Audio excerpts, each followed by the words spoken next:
गुजारिश करें कि एक बीजेपी पार्टी की भाई हम अपील करने आ रहे हैं, हमारी एक सभा करा दी जाए। तो इन्होंने उसी टाइम का कोई बात नहीं है, सभा हम आपने कितने तो इतना ही बहुत है, हम सभा कराएंगे क्योंकि प्रोटोकॉल होता है सभा का, बिल्कुल तो उसमें रहते हुए तो जरूर कराएंगे क्योंकि सब ये आप हमारे अपने हैं, आपके बीच में हम आए हैं तो क्योंकि अपनों के बीच में ही आया जाता है जी। हमारी बहनें बैठी हैं, भाई बैठे हैं, तो आप लोगों के हम बीच में आए हैं।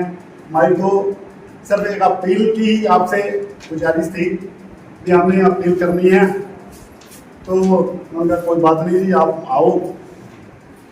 तो हम उसी के नाते एक हमारे विशाली जो संयोजक हैं लोकसभा चुनाव के, और यहाँ के जो पूर्व में टेक्नीशियन एडवाइजर टू सीएमडी रह चुके हैं जी, और पूर्व में जिला अध्यक्ष भी हमारे भाई साहब रह चुके हैं, तो विशाल सेठ जी तो मैंने स्पेशल इनको मोदी में थे उनको फोन किया भी हमारे साथ चलना है आपने, क्योंकि पंजाबी समुदाय से ये भी होते हैं, तो मगर उसी के नाते हम आपके पास आए हैं। हमारे लिए बाकी तो सारा कुछ विशाल सेठ जी आपको बताएंगे। हमारी तो देश हित के अंदर जो मोदी जी काम कर रहे हैं, आप सबसे कोई छुपा हुआ नहीं है, कोई लाभार्थी योजनाएं आपसे छुपी नहीं है, ठीक है जी। हमने तो देश और राज्य हित के अंदर आपसे अपील करने आए हैं कि आने वाली 25 तारीख को बंतो कटारिया जी यहाँ से प्रत्याशी हैं, जो मोदी जी ने लोकसभा प्रत्याशी यहाँ से बना करके उनको उतारा है आपके बीच में।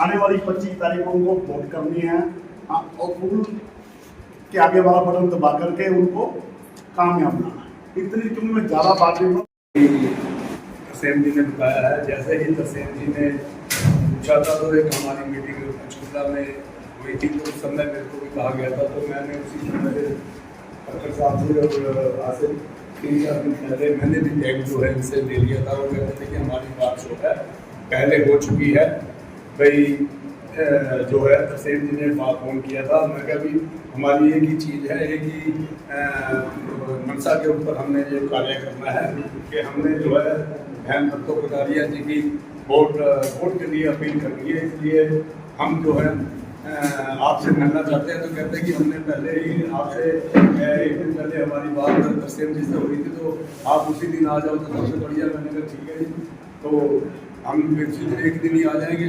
तो मैं आप सबसे एक अपील करता हूँ कि जो ये वोट है राष्ट्रीय हित के लिए है, देश के हित के लिए है, धर्म और सम्मान और हमारे सम्मान के हित के लिए जो यह वोट होएगी। मैं आपसे एक तो होता है कि वोट मांगनी, मैं प्रेशर भी कर सकता हूं कि मैं आपका फिर भी पंजाबी भाई हूं, पंजाबी भाई के नाते मैं आपसे अपील करता हूं और आपको ये कहता हूं कि आप कृपया करके जो वोट है आप लोग ज़्यादा से ज़्यादा 180 लगभग आपके यहाँ पे जो मेंबर्स हैं 180 लगभग मेंबर हैं, और उनके आगे जैसे घर में 5-5, 6-6, 4-4 है, तो हमारी कम से कम जो की है ये कम से कम 1000 से ऊपर जो हमारी जो जाती है इनके। तो मैं आप सबसे यही प्रार्थना करता हूँ कि आप हमारे साथ ऐसे चलेंगे भाई। एक आदमी है अगर वो 10 आदमी को भी कहता है तो 1000 आदमी जो कहेगा तो वो कहाँ 10,000 के ऊपर बात जाती है कि जो ये समय है ये सोचने का समय नहीं है। ये देश की जो अर्थव्यवस्था है उसको, जो आपको पता ही है कि जब से मोदी जी आए हैं तो उन्होंने क्या कुछ नहीं किया हमारे सम्मान के लिए, भारत के सम्मान के लिए। और जो कि बाहर अगर हमारे बच्चे जाया करते थे, दूसरे देश में जाया करते थे, उनको कोई पूछा नहीं करता था और 6-6 घंटे लाइनों में लगे रहते थे। तो अब क्या है, अब जब भारत का पासपोर्ट, इंडिया का पासपोर्ट देखते हैं तो उसी समय कहते हैं आप इधर से आओ, आगे से आओ। तो इसके अलावा और भी बहुत सी चीज़ें हैं। अब जो है राम मंदिर निर्माण था, आपको पता है लगभग काफ़ी समय पहले 500 साल, 550 साल से ये जो मुद्दा उठा हुआ था, जो बनाया नहीं जाता था, परंतु हमारे हमारे मोदी जी और भारतीय जनता पार्टी के जो डाटा है इसमें इन्होंने ये कर दिखाया है जो होना नहीं होता था उसको मुमकिन करके दिखाया है। तो राम मंदिर के लिए हजारों हमारे जो राम सेवक थे उन्होंने बलिदान दिया, और जो हमारे साधु संत उन्होंने हजारों ने बलिदान दिया, RSS के कार्यकर्ताओं ने हजारों ने बलिदान दिया। और फिर आपके सामने है कि ये बना। इसके अलावा और भी है कि हमारा जो देश है जो सुदृढ़ बना है, और हम इतने शक्तिशाली है कि हर एक देश अब हमारी तरफ आंख उठा के देख नहीं सकता, आंख झुका के देखेगा। ये सब कुछ जो है एक बहुत ही अच्छे नेता जो हमारे प्राइम मिनिस्टर प्रधानमंत्री आदरणीय यशस्वी नरेंद्र मोदी जी है, उन्हीं के कारण जो है हुआ है। तो आपसे फिर हम प्रार्थना करते हैं कि ये चीज़ अभी कोई सोचने की नहीं है। आपसे हाथ जोड़ के निवेदन करते हैं कि आप ज़्यादा से ज़्यादा हमारा साथ दें, और जो भी हैं जो हमारे से रूठे हुए हैं उनको मनाएं, और किसी तरह भी उनको मना के, और जो है बहन बंतो कटारिया जो है प्रधानमंत्री नरेंद्र मोदी जी ने अम्बाला लोकसभा सीट से प्रत्याशी बहन बंतो कटारिया को बनाया है। 25 तारीख का दिन है, और 25 तारीख को कमल के सामने का फर्म दबा के बहन बंतो कटारिया जी को आपने जताना है, और हमारे आदरणीय प्रधानमंत्री नरेंद्र मोदी जी के हाथों को मजबूत करना है। मैं तो आपसे निवेदन करता हूँ, ठीक है, कई बातें होती रहती हैं, पर सदस्य हूँ, पंचकूला में रहता हूँ, और हमारे बीच में हमारे चेयरमैन साहब लांबा साहब, वो भी हम में से एक हैं। तो मैं थोड़ा सा आप लोगों को कुछ बातें बताना चाह रहा हूँ स्टैटिस्टिक्स की, कि किस प्रकार से हमारी पार्टी क्यों बेहतर है दूसरी पार्टी से। देखिए, हम लोगों ने कांग्रेस का राज नहीं देखा। कांग्रेस के राज के अंदर मैं निश्चित रूप से कह रहा हूँ कि क्षेत्रवाद और जातिवाद चरम सीमा पर है। आपके यहाँ से, आपके इस क्षेत्र से उस समय यदि आप बता सकते हैं तो मेरे को कोई हाथ खड़ा करके बता दे कि 2004 से लेकर 2014 तक यदि किसी एक भी व्यक्ति को आपके अड़ोस पड़ोस आपके इस क्षेत्र के अंदर कालका, पिंजौर, रायपुरानी, मोरनी से अगर एक भी व्यक्ति को हरियाणा सरकार के अंदर नौकरी मिली हो इस क्षेत्र के व्यक्ति को, तो आप मेरे को एक उदाहरण दे सकते हैं। मैं अपनी बात को, अपने शब्दों को वापस ले लूँगा। एक व्यक्ति बता दो मेरे को कि मेरे जानकार को इस क्षेत्र वाले को सरकारी नौकरी मिली। दूसरी बात, ये जो भारतीय जनता पार्टी है ये सर्वस्पर्शी पार्टी, हर वर्ग को, हर क्षेत्र के व्यक्ति को, हर जाति के व्यक्ति को, सबको साथ लेकर के चलने वाले। पंचकूला से अगर विधायक बनाए एक अग्रवाल समाज से, यहाँ से विधायक बनाया ब्राह्मण समाज से, आपको पंचकूला में अगर मेयर दे दिया अग्रवाल समाज से, यहाँ से आपको मेयर दिया पंजाबी समाज से, मुझे पंजाबी समाज से अपना टेक्निकल एडवाइजर लगाया CM हाउस के अंदर।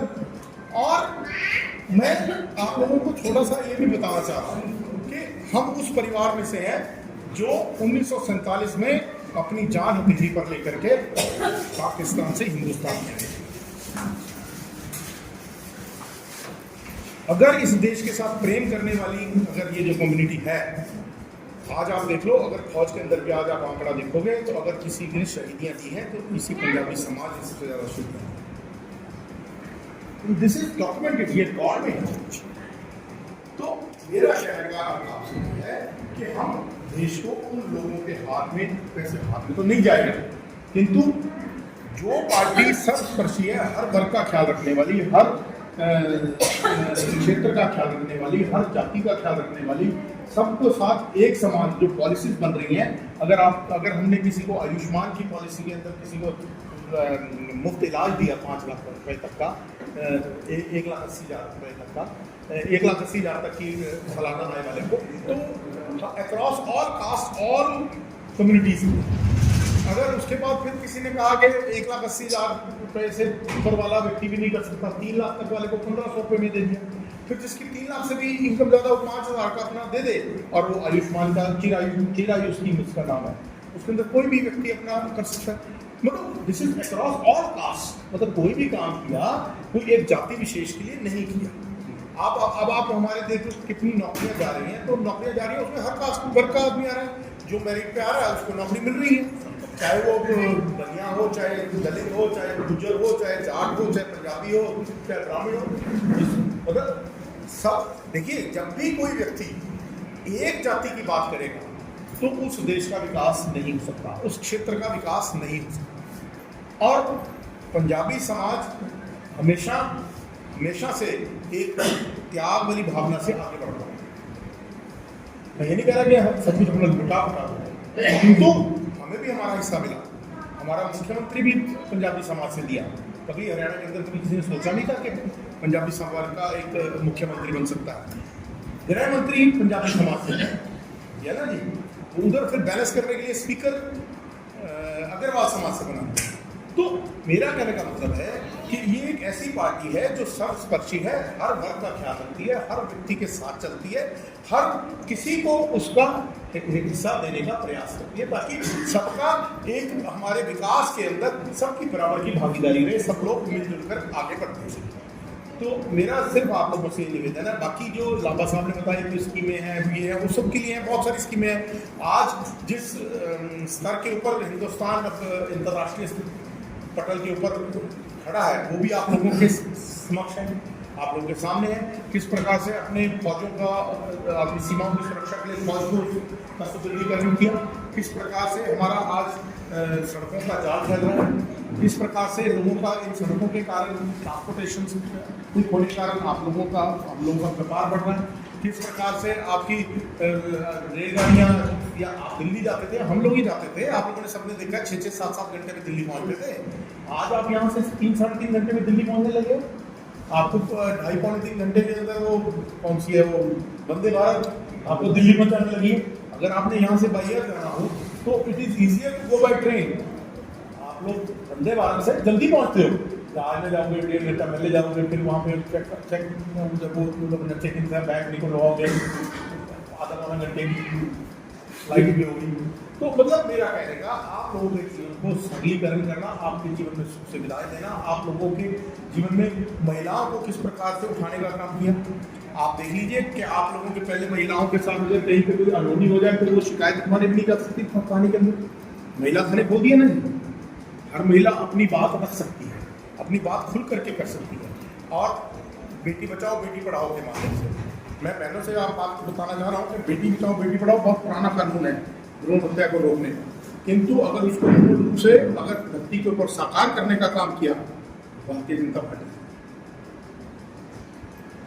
किस प्रकार से, मतलब ये छोटे छोटे सोशल प्रॉब्लम्स थी हमारे देश के अंदर, किस प्रकार से, मतलब वो अकेला बच्चे की भ्रूण की हत्या नहीं होती थी, उसमें माँ भी मर जाती थी, ठीक है, और सांस ले रही थी, तो किंतु प्रॉब्लम तो है ना, उसको दूर किया। आज कोई सोच भी नहीं सकता इस बात को। शिक्षा का स्तर किया, हर 20 किलोमीटर के बाद महिलाओं के लिए कॉलेज खोल दिया, अगर कहीं कॉलेज की वाइबिलिटी नहीं बनती थी तो कॉलेज को कोएड किया।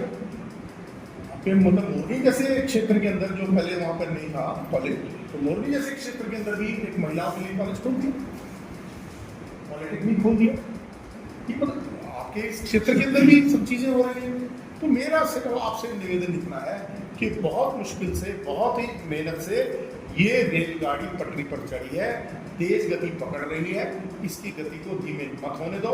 हम लोगों को और आगे बढ़ना है। अभी हम अर्थव्यवस्था में 5वें स्थान पर हैं। इस अगली 5 वर्ष के अंदर हमारे नरेंद्र मोदी जी का वायदा है कि मैं हिंदुस्तान को तीसरी स्थान की अर्थव्यवस्था बनाऊंगा। खुदा न खास्ता उसके बाद अगर 5-10 साल आपने और दे दिए तो निश्चित रूप से हम पहली या दूसरे स्थान पर ही अर्थव्यवस्था बनने की ताकत रखते हैं। तो मेरा आपसे निवेदन इतना है कि हम लोगों का सहयोग करें,